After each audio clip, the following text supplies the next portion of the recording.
Bonjour et bienvenue, j'espère que vous allez bien. Dans cette vidéo, on va traiter de corriger les questions de l'examen national 2005, session normale, branche sciences expérimentales. Question 1. Nous dit de résoudre dans l'ensemble des nombres complexes l'équation z carré moins 2, facteur de 1 plus 2i fois z, plus 1 plus 4i est égal à 0.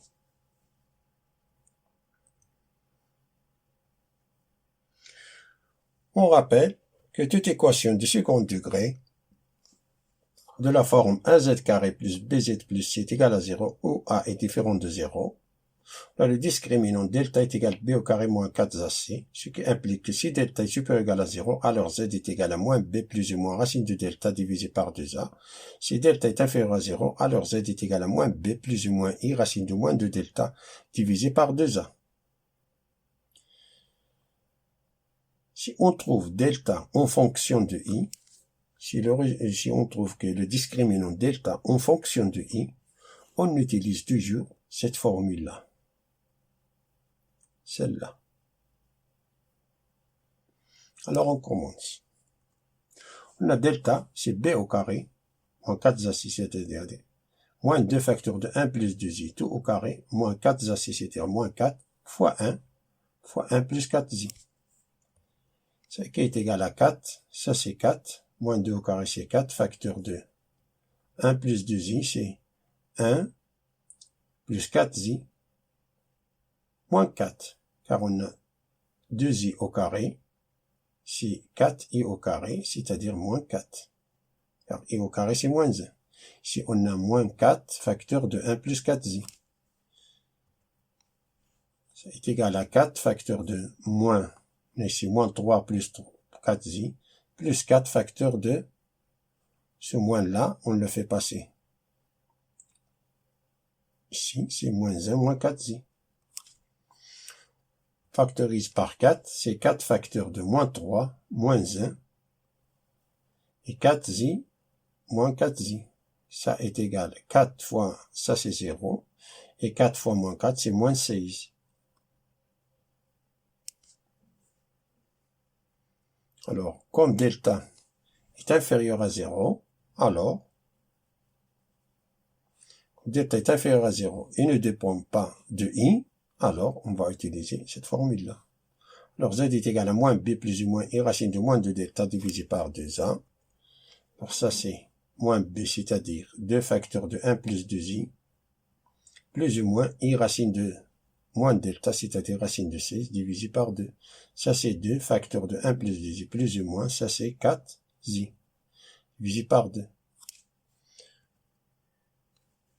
Factorise par 2, ça, ce 2-là simplifie, c'est-à-dire on a 1 plus 2i, et 4i, plus ou moins, 4i divisé par 2, c'est 2i. C'est-à-dire que veut dire que z est égal 1 plus 2i, c'est-à-dire 1 plus 4i, et 1 plus 2i moins 2i, c'est 1. Donc, l'ensemble des solutions, c'est z est égal à 1, ou z est égal à 1 plus 4i.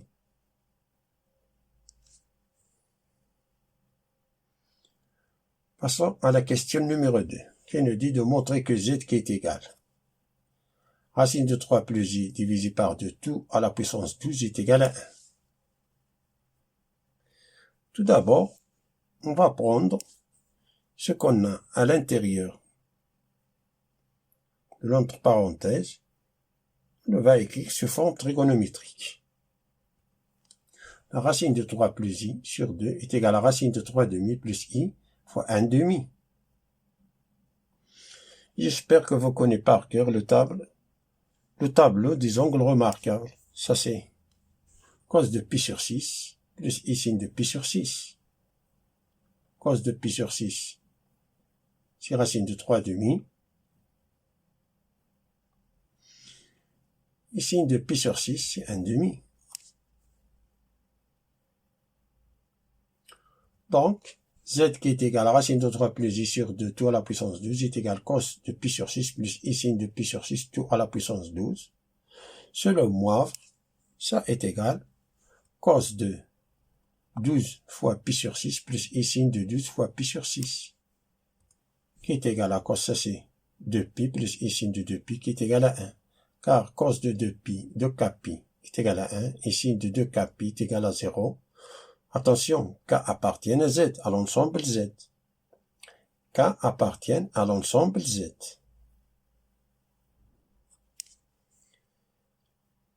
Passons à la question numéro 3.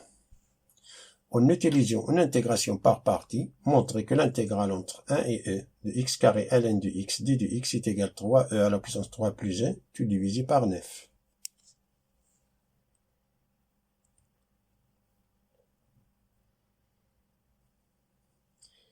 La formule d'intégration par partie est l'intégrale de e d de v est égale à ev moins l'intégrale de v d de u, que j'espère que vous connaissez par cœur. Dans la plupart des intégrales où on a deux fonctions distinctes, fonction inverse, c'est-à-dire arc sinus, arc cosinus, arc tangente, etc., logarithmique, algébrique, trigonométrique, exponentielle, j'utilise le mot ilaté. Alors on a ilaté ID inverse, logarithmique, algébrique, trigonométrique, exponentielle. Notre intégrale entre a et e de x carré ln de x d de x. Dans cette intégrale, on a deux fonctions. On a la fonction algébrique et la fonction logarithmique. Et dans le mot ilaté, la fonction apparaît la lettre L avant la A. Alors, c'est-à-dire U, c'est fonction logarithmique. Donc, d de u est égal à 1 sur x d de x, et d de v, c'est x carré d de x, implique que u, c'est 1 tiers x à la puissance 3. J'utilise cette formule, c'est 1 tiers, c'est la puissance 3 ln de x, crochet entre 1 et e, moins l'intégrale entre 1 et e, de 1 tiers x cube fois 1 sur x d de x. Ça c'est, on remplace x par e, c'est 1 tiers e à la puissance 3, ln de e c'est 1. Moins, lorsqu'on remplace x par 1, c'est 1 tiers fois ln de 1 c'est 0, 1 tiers fois c'est 0.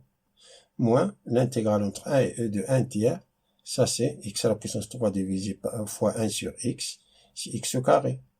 Car on a x est différent de 0, car on a x appartient à l'intervalle 1 et e.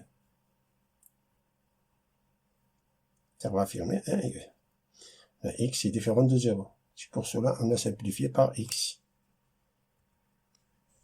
Ça c'est 1 tiers e à la puissance 3 moins 1 tiers qui ne dépend pas de x, alors on a le droit de le faire sortir. C'est 1 tiers moins 1 tiers, intégrale entre 1 et e de x carré d de x, qui est égal à 1 tiers e à la puissance 3 moins 1 tiers. Entre crochets, l'intégrale de x carré, c'est 1 tiers x à la puissance 3. Entre crochets entre 1 et e, qui est égal à 1 tiers e à la puissance 3 moins 1 neuvième. Ce 1 tiers là, on le fait passer à l'autre côté, c'est 1 neuvième. Ça, c'est e à la puissance 3 moins 1 à la puissance 3, c'est 1. Qui est égal, on réduit au même dénominateur commun, c'est-à-dire ça, c'est 3e à la puissance 3 divisé par 9, moins, ça c'est e à la puissance 3 moins 1 sur 9, qui est égal, on a ici 3e à la puissance 3 moins e à la puissance 3, c'est 2, e à la puissance 3, et moins 1 fois moins 1, c'est plus 1, tout divisé par 9. Par suite, cette égalité est démontrée.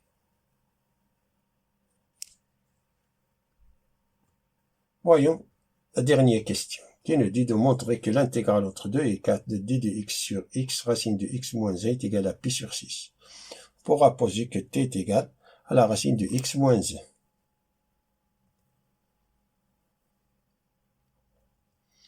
On pose t est égal à la racine de x moins 1, implique que t au carré est égal à x moins 1, ce qui veut dire que t au carré plus 1 est égal à x.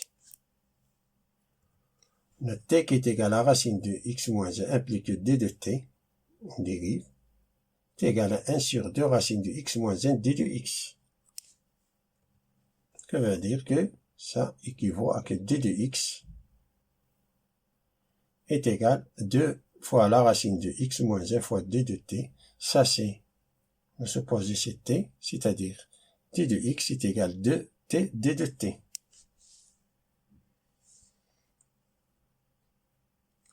On a ici les bornes inférieures et supérieures en fonction de x, c'est 2 et 4. Alors on va passer en fonction de t, c'est les bornes. On va changer les bornes, si x est égal à 2, alors t est égal à 1.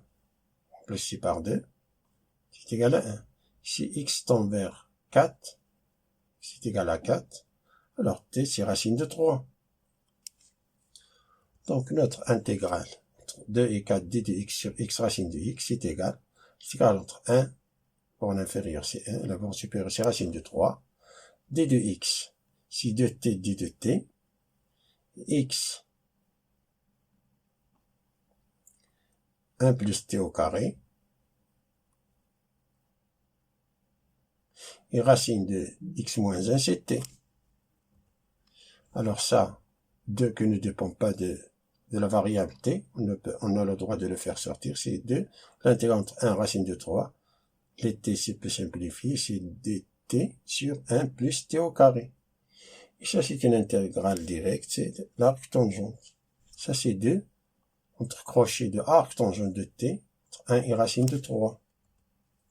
C'est 2 arc tangente de racine de 3, moins arc tangente de 1. Arc tangente de racine de 3, c'est pi sur 3. Et arc tangente de 1, c'est pi sur 4. On a tangente de pi sur 4, c'est 1. Et tangente de pi sur 3, c'est racine de 3. Ça est égal. 4 moins 3, c'est pi sur 12. 2 fois pi sur 12, qui est égal à pi sur 6.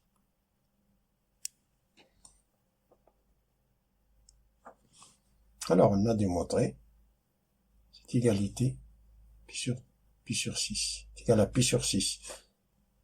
Fin de la résolution de cet exercice. Je vous souhaite bonne chance et à bientôt.